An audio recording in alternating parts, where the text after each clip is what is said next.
এর ডেটটা পিছাই নিতে হবে। মা বেঁচে আছে? মা তুমি বেঁচে আছো?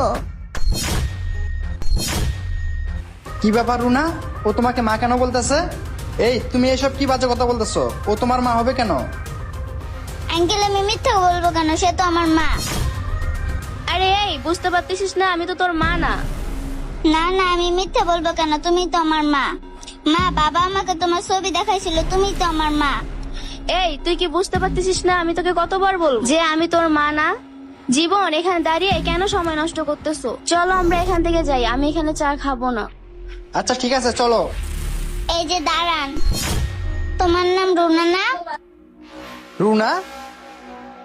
এই ও দেখি তোমার নামও জানে। এই আমি তো একটা বিষয় কিছুতেই বুঝতে পারতেছি না, তোমার নাম রুনা ও জানে কিভাবে? সেটা আমি কিভাবে বলবো, হয়তোবা কোনোভাবে আমার নাম জেনে নিয়েছে। জীবন এখানে দাঁড়িয়ে বেশি কথা বলার দরকার নাই, চলো আমরা সামনে যাই। ঠিক আছে চলো। আঙ্কেল একটু দাঁড়ান। আঙ্কেল আমি মিথ্যা বলতেছি না, সে সত্যি আমার মা। এই পিচ্চি তুই বুঝতে পারতেছিস না কেন আমি তোর মা না? তোর বাবা তো তোকে বলেছে যে তোর মা মরে গেছে, সেটা কি তুই বুঝতে পারতেছিস না? কেন তুই শুধু শুধু আমাকে মা দাবি করতেছিস? জীবন আমার মনে হচ্ছে কি ওর মা চেহারা আমার মতনই দেখতে, তাই সে আমাকে মা বলে ডাকতেছে। আঙ্কেল আমি মিথ্যা বলতেছি না, উনি আমার মা।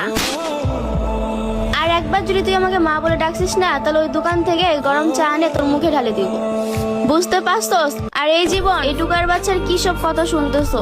ওর বাবা মা মনে হয় জন্ম দিয়ে মানুষ করতে ভুলে গেছে, এই জন্য রাস্তাঘাটে ছেড়ে দিছে। ও মনে হয় কোনো ধনেই বাবা মা খুঁজতেছে, এখন মনে হয় কোনোভাবে বুঝতে পারছে যে আমি বড়লোক, এই কারণে আমাকে মা দাবি করতেছে। তুমি চলো তো, এখানে আর এক মুহূর্ত আমি থাকবো না।